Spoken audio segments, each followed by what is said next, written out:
Hi welcome to Valli vlog. இன்றைக்கி இந்த வீடியோவில் என்ன பார்க்க போகிறீங்க பார்த்தீங்கன்னா, எங்களோட மெஸ்ஸியான இருக்கிற வீடு தான். ஸோ மினி விளாக் தான் போட்டுட்ருந்தேன். ஸோ ஃபுல் விளாக் போய் இன்றைக்கி எடுத்துடலாம் அப்படின்ட்டு எடுத்துகிட்ருக்கேன். இது ஒன் டே ஒர்க்கான்னு கேட்டிங்கன்னா சத்தியமாக கிடையாதுங்க. ஏன்னா எனக்கு அவ்வளோ வேலை இருக்கும். அதை நான் பாதி மட்டும் தான் ஷூட் பண்ணி போடுறேன் உங்களுக்கு நான். ஸோ வீடு குப்பையாக பெருக்காமல், பாத்திரம் தேய்க்காமல், அடுப்புலாம் கிச்சன் பக்கம் ஃபுல்லாக க்ளீன் பண்ணாமல் அவ்வளோ மெஸ்ஸியாக தான் இருந்துச்சு. ஸோ நீ நாத்தனார் போனதுனால நானும் அவ்வளோ வேலையை ஒன்று பிரிச்சுக்கிட்டோம். நான் அடுப்பெல்லாம் கழிட்டு பாத்திரம்லாம் தேய்ச்சிட்டேன். சாப்பாடெலாம் கீழே கொட்டியிருக்கு பாருங்க எந்த அளவுக்கு மெஸ்ஸியாக இருக்குன்ட்டு.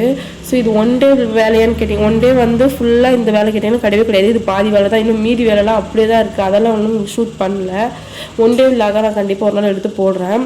ஸோ இப்போ பார்த்தீங்கன்னா அடுப்புலாம் க்ளீன் பண்ணிவிட்டு பாத்திரம்லாம் தேய்ச்சிட்டு நான் கிளம்பிட்டேன். ஏன்னா ஃபுல்லாக நம்ம எல்லா வேலையும் முடிச்சுட்டு போனால் நான் அதுக்குள்ளே பார்லர் போகிறதுக்கு டைம் ஆகிடும் எனக்கு. ஸோ நான் அங்கேயும் 10 மணிக்கு ஓப்பன் பண்ணணும், அங்கேயும் பார்க்கணும். ஸோ அது மட்டும் இல்லாமல் பாப்பாக்கு இப்போ எக்ஸாம் நடந்துகிட்ருக்கு. ஸோ 11:15 அவங்களையும் நான் கூட்டிகிட்டு வரணும். இதெல்லாம் வேலையும் முடிச்சுட்டு நான் ஸ்மூத்திங் பண்ணியிருக்கேன் பார்த்தீங்களா, அது கொஞ்சம் டேமேஜாக இருக்கும் வேறு. அதுக்கு மாஸ்க் மாதிரி போட்டு 45 மினிட்ஸ் வெயிட் பண்ணிட்டு இருந்தேன். அதாவது 45 மினிட்ஸ் வெயிட் பண்ணணும். நான் அவ்வளோ நேரம் இல்லை, 25 மினிட்ஸ் தான் வெயிட் பண்ணியிருந்தேன். டைம் ஆயிடுச்சு பாப்பாக்கு ஸ்கூலுக்கு. ஸோ காலையிலே சமைச்சிட்டேன். சாப்பாடு மோர் குழம்பு வச்சுட்டேன். ஸோ சைட் டிஷ் மட்டும் எதுவுமே செய்யாதனால மத்தியானமாக இந்த ஜொமேட்டோவில் சிக்கன் ஆர்டர் பண்ணி நான் அதை செஞ்சேன். அது இப்போ எங்கள் வீடு ஃபுல்லாக பெருக்கி க்ளீன் பண்ணியாச்சு. இப்போ தான் க்ளீனாக இருக்குது வீடு. ஸோ பார்த்திங்கன்னா சிக்கன் நான் பெப்பர் சிக்கன் செய்யலாம் அப்படின்ட்டு பெப்பர் தொக்க மாதிரி செய்யலாம் பார்த்தா அது குழம்பு மாதிரி வந்துருச்சு. அதுக்கப்புறம் பார்த்திங்கன்னா பேக்லாம் மாஸ்க்லாம் போட்டு முடிச்சுட்டு, பேக்னால் ஹோம்மேடாக செஞ்சு நம்ம போடுறது, வீட்டிலேயே இருக்கிறத வச்சு நம்ம ஆர்கானிக்காக போடுறது தான் பேக்.